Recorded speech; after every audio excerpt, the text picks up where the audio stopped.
Well, good morning to you all. I'm really delighted to have been invited to speak with you this morning on hybrid working, which of course would just not be possible without the wonders of modern technology that you'll all have been listening to and no doubt will continue to listen to this morning. Now, hybrid working is an area that I'm going to be speaking with you on. Not the technological side of it, I'm going to leave that to the experts. We'll be looking at how to make sure you stay the right side of the law if you're rolling out hybrid working in your workplace. And it would be really interesting to see a show of hands to see how many of you at the moment either do hybrid working or have hybrid working of some description in your workplace. Yeah, I think that's fairly representative of industry today, and I think that's something that's going to be with us going forward, despite the fact that hybrid working as a term is probably a fairly recent and new term to us all, although I think it's important to remember that actually it's just a form of flexible working. So a lot of what I shall speak about with you today will have equal application to other areas of flexible working. So what are we going to talk about this morning? We've got a fairly busy agenda to get through. We're going to look at some of the preparatory steps that I would suggest you might want to think about before rolling it out. We'll then look at how hybrid working may impact on the documentation that you have in your workplace. That will nicely move us into the area of data protection. And then we're going to finish this morning looking at monitoring productivity. And then, time permitting, I'll open the floor to any questions that you may have, and I'll be delighted to answer any questions that you have. If I don't get a chance to speak with you or answer any questions today, I'll be more than happy to speak with you after the session has closed.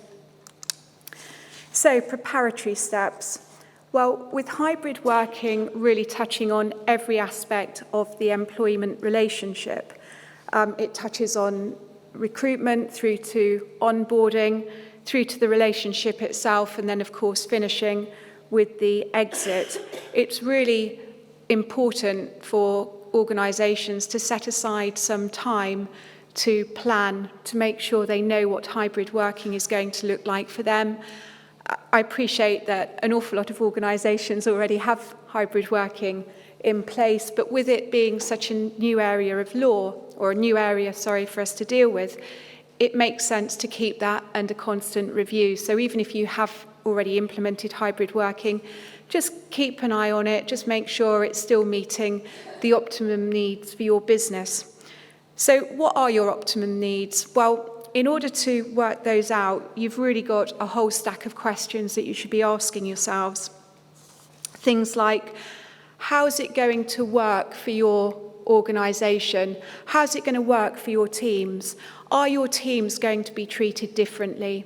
So does it make sense for one team to undertake hybrid working in one way, yet for other teams to undertake it in a different way? Does it make sense for all of your teams to be out of the office, or all members of your team, to be out of the office at one go? Or will you want some office coverage at all times? I think you also then need to drill that down to, will that be applicable to all of your teams? So one size doesn't necessarily fit all. You may want one team working in one way and another team working in a different way. And then that distills down to possibly the seniority of your employees or workers within those teams. Again, different arrangements may apply. As I say, this is such a very early area.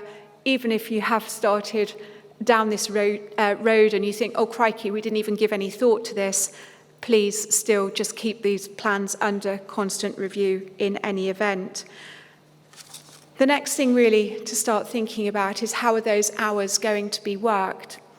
Again, I'm sure we've all heard since the pandemic how different people have been working different hours and working it around maybe their domestic arrangements, and for some hybrid working has been marvellous. It's enabled us to do various things at home and possibly juggle childcare or other caring responsibilities while still doing work.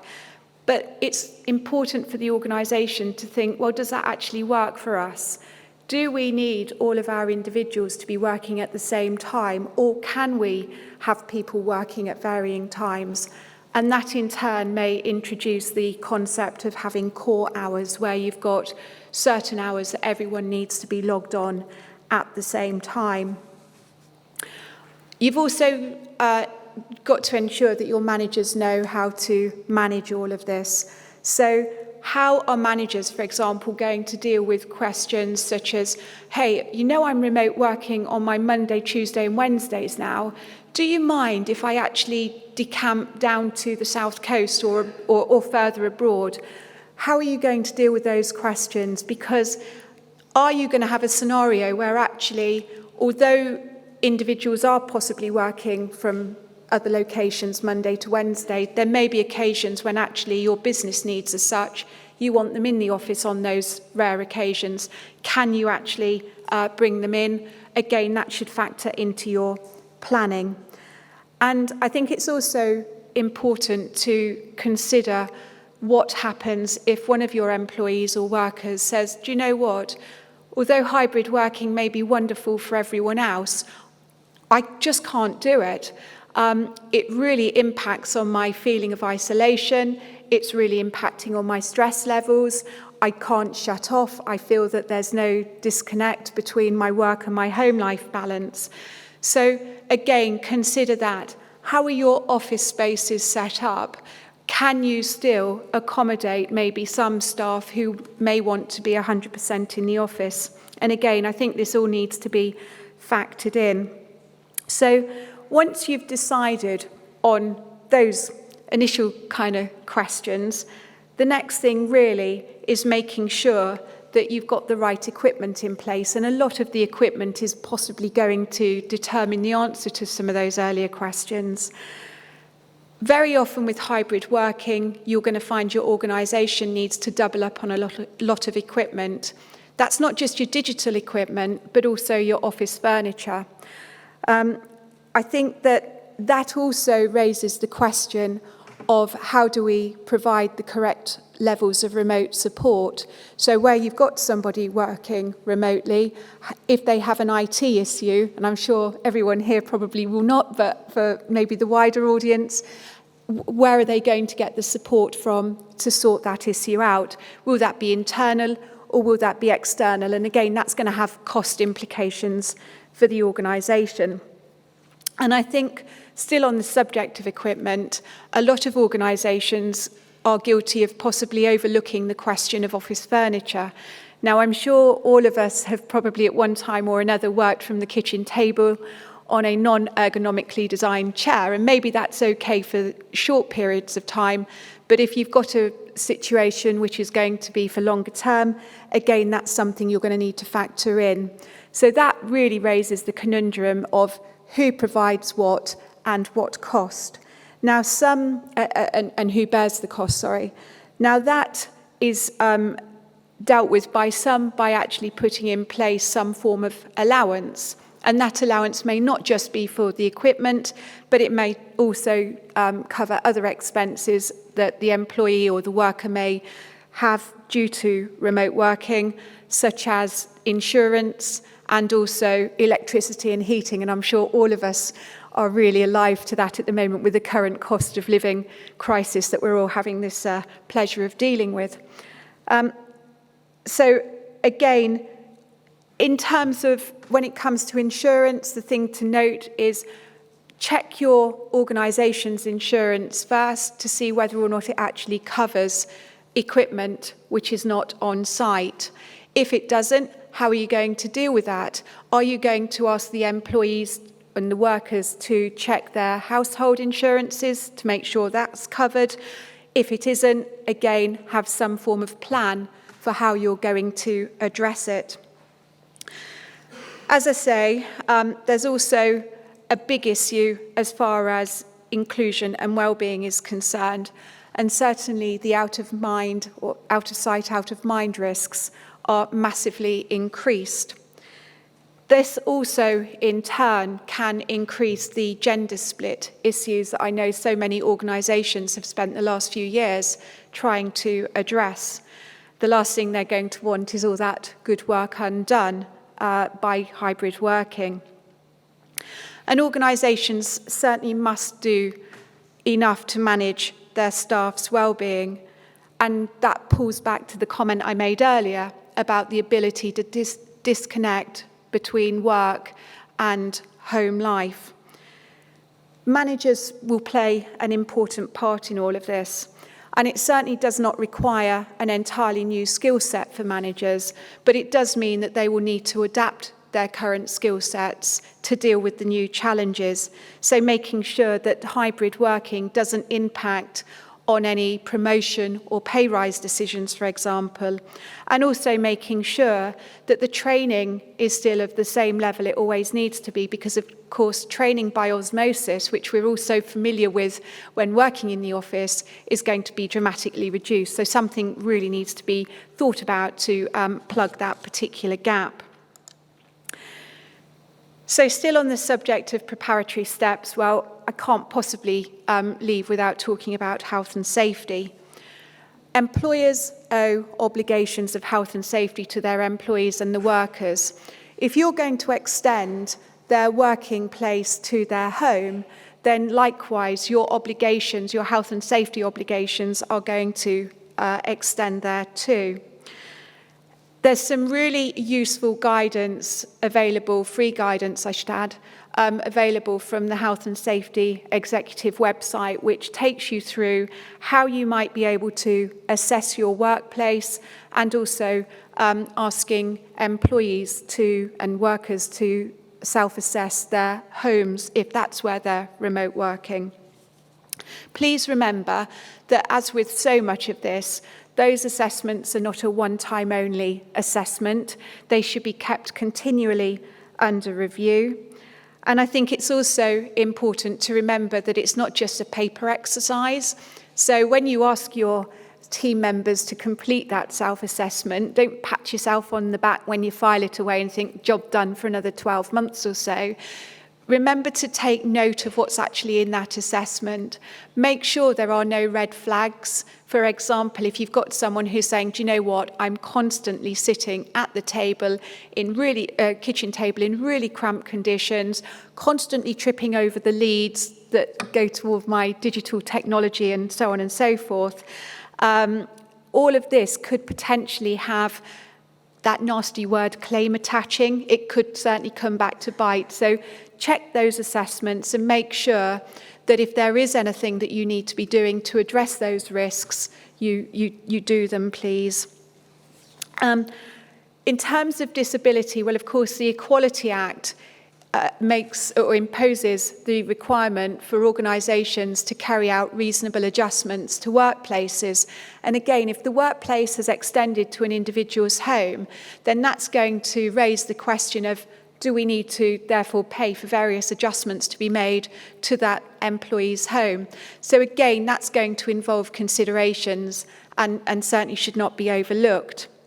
And I think also it's really important, picking up from the out of sight, out of mind comment I made earlier, that the last thing you're also wanting to do is fall foul of the Equality Act in terms of having a playing field which isn't quite level for your home workers and maybe your office-based workers, because again, employees have the right not to be discriminated against for protected acts. So if you find that one proportion of your workforce is more predominantly working from home and they are covered by the Equality Act and they're not getting the same treatment, inadvertently claims can arise.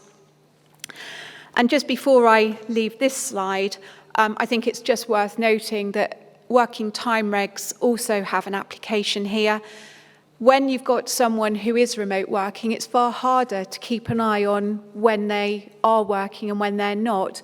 And of course, those regs impose on us the obligation to ensure certain rest breaks are met and that the 48-hour working week, if it is exceeded, then the right documentation is in place. So again, how are you going to make sure that's all managed? And the last point on that is, of course, when somebody is working, generally speaking, that's going to constitute working time. So are you still meeting your national minimum wage obligations? Because, of course, your salary is divided by the number of hours that are worked. If that then brings you below the national minimum wage, I'm afraid you're going to have a nasty knock at the door potentially from HMRC, which I don't think any of us will particularly welcome, to see whether or not you are actually complying or whether there are any breaches there. So you've done your planning, you're ticking that box, you're good to go. What should next be thought about? Key really is whether or not the hybrid arrangement is going to be a contractual right or is it going to be fairly informal. And there are certainly arguments for both options here. Certainly with hybrid working very much in its infancy, it may well be that now just isn't the time for your organisation to put the head above the parapet and say, do you know what, yeah, we'll go with a contractual arrangement. Instead, we're going to stick with an informal arrangement, and I think that still feels to me to be where most organisations are. And that's absolutely fine. However, I do really recommend that you still document what those informal arrangements are, just so that everybody's reading from the same page. And I think that in turn, or in time, that should hopefully help you head off any conflicts that may arise. Now, in the event that you do actually adopt the contractual approach, then there are a number of clauses in your contracts of employment that are going to be impacted by home working. A number of them are on the slide. So under the employment legislation that we now have, everyone needs to have their place of work stated in their contract. So again, if that has moved, that needs looking at. Hours of work likewise need to be referenced. And that really pulls back to the comment I was making about whether or not you're going to introduce core hours. Is it going to be variable? In 2020, we saw a change to the legislation in terms of what's required in contracts. And now there's some additional obligations as far as that's concerned. Expenses is another area for you to think about for your contracts. Again, you may find that employees say, well, actually, or workers may say, well, actually, although I'm normally working at home Monday, Tuesday, Wednesday, you've asked me to come in next Monday, Tuesday, Wednesday to attend one of these seminars or to do something. What happens then with their travel expenses? Are they entitled to travel expenses because now the office isn't their normal place of work on those days? So again, that's something that really needs some thinking about. There are no right or wrong answers. It's just making sure that you've thought about it and worked out what that answer is before you have the conversation, possibly. We're also seeing a few new clauses coming about, and that's one of them being the home working trial period. And that really is designed to ensure that organisations do have the flexibility in keeping hybrid working under review and making sure that they can adapt those arrangements to really address any cost or culture implications they may encounter along the way. I think it's also important to make sure that your confidentiality clauses are looking okay and that they cover any documentation that may be taken out of the office. Confidentiality clauses are always an area that we advise our clients to make sure they've got absolutely right, and certainly where you're dealing with organisations that deal a lot in technology, I suspect you're all going to be fairly familiar with those clauses.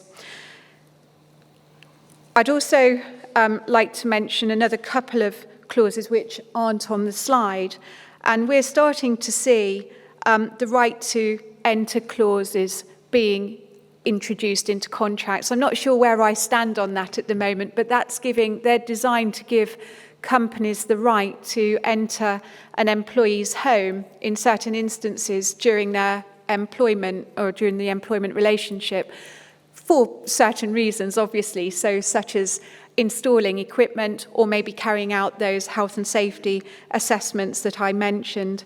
So again, I think they're really something that maybe organisations should be thinking about. And the last one that I really wouldn't want you to overlook is the return of property clauses. Again, if you're the organisation that's supplying the equipment, you're going to want to make sure that your clauses cover the ability to recover that equipment. That may also tie in with a deduction of wages clause, so what happens if the individual doesn't actually return their equipment at the point of exit. Now, regardless of whether or not policies, you go down the contractual route or otherwise, certainly your policies will need looking at if you're going to have some form of hybrid working, because it impacts on so many different types. And on the slide, I've listed a number of them. Now, the flexible working policy, we're probably all fairly familiar with that. Many of us probably have those in our organisations.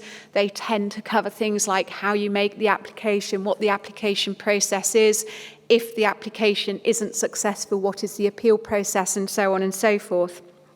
Now, the home working policy, we're seeing those become more and more used, and they really are designed to set out things like how are supervisions going to be undertaken, how will appraisals be undertaken, what are the health and safety obligations, pulling back again to those assessments, what about the equipment, what about insurance, and what about data protection. So again, that's often covered in your home working policy.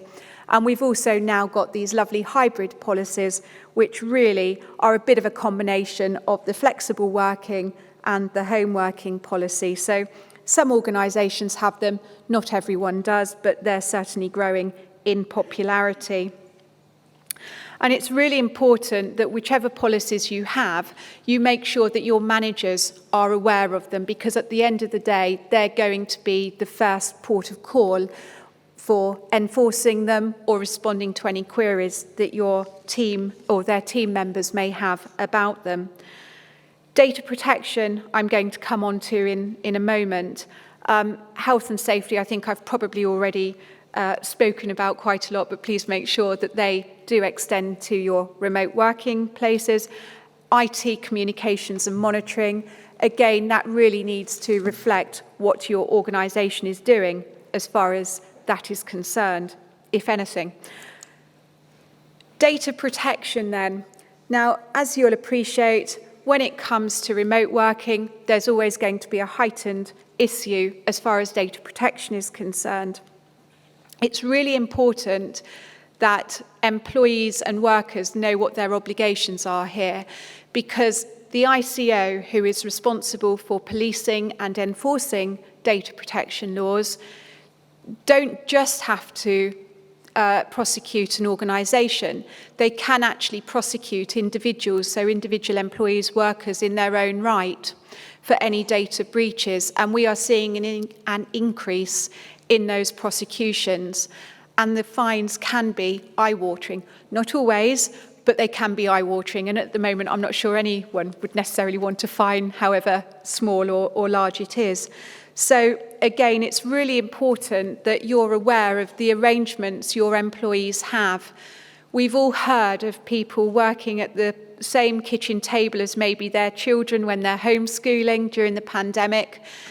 And although that issue has possibly, hopefully, passed and never to return, please, never to return, certainly where you are remote working, it increases other people being in and out of your home.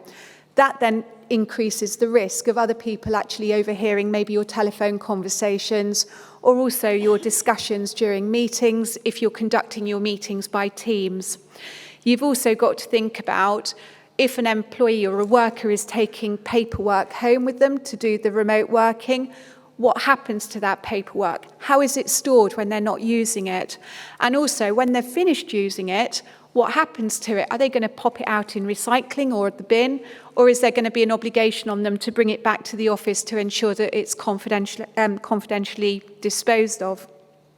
So again, I think that all of this pulls back to what training is given to your employees, what information is given to them. And I think also it's really worthwhile for organisations to bear in mind data protection impact assessments, or DPIAs for short. These are really, really useful tools to enable organisations to identify the type of data that is being used by these individuals, and also the risks, therefore, that can arise in terms of how that data is stored and used and disposed of, etc. And that in turn will then enable your organisation to work out ways how it can mitigate those risks. Now, one key way for reducing any risks is, again, making sure your training programmes are up to scratch. Those training programmes should be induction, but they should also incorporate regular updates.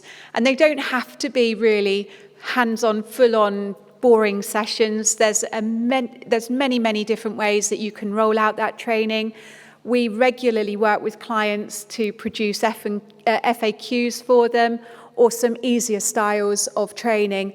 And I'd also refer you to the ICO's website, because that's, again, got some really good tools on it, which might give you some ideas for how training can be delivered and kept up to date.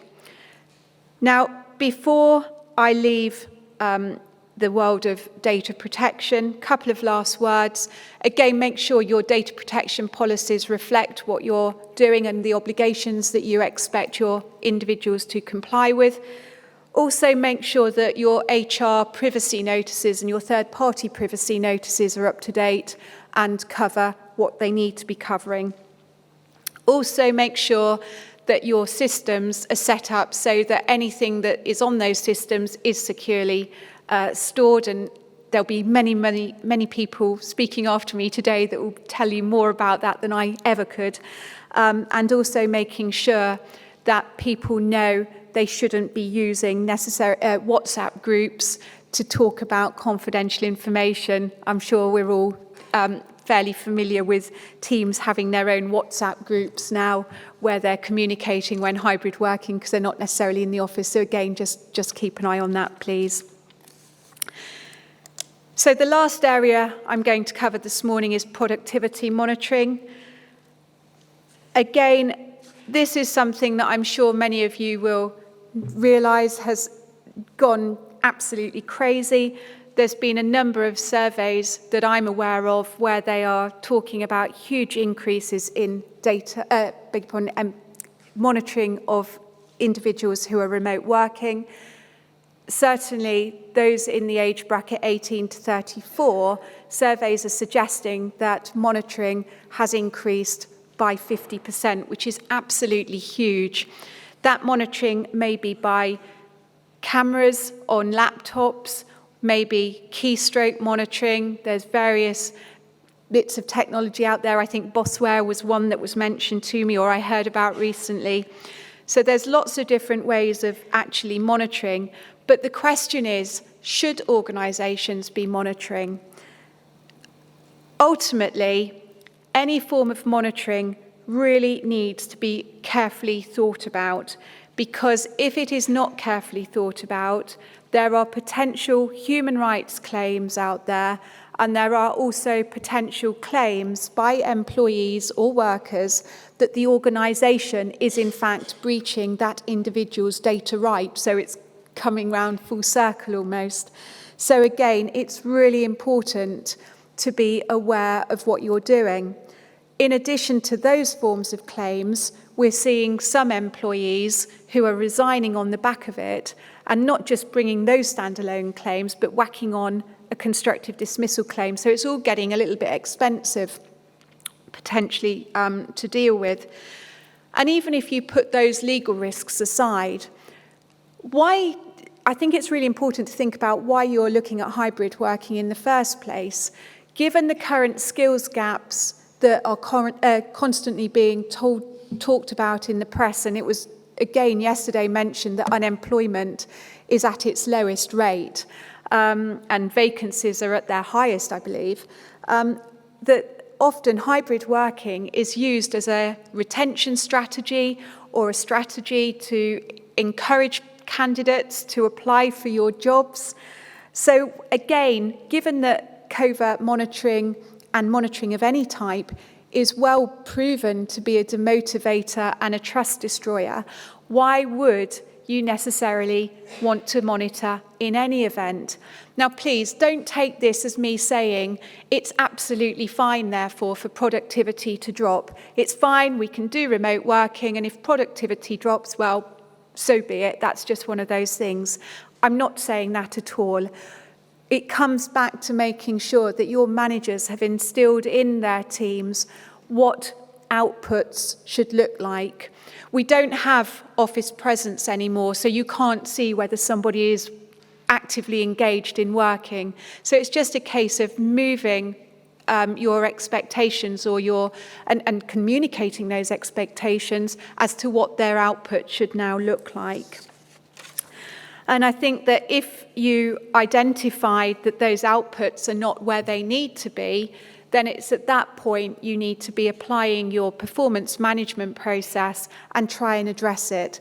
And of course, that's going to require you to think about how you might put in the supports, how you might put in the training to bring someone back up to where you want them to be, because that, at the end of the day, is the ideal for everyone. No one wants to dismiss people. Everyone wants everyone just to be working at the right level. So if you hit it from the get-go, if you like, and hopefully head it off early, then hopefully it should make for a pretty decent arrangement for you going forward. So that is all I wanted to speak to you about this morning. I don't know whether there's anyone with any questions now that they'd like to ask, or if anyone would like to come and grab me after the session has closed and ask a few questions then. In that case, I'll pass over to the next speaker. Thank you. Thank you for your time.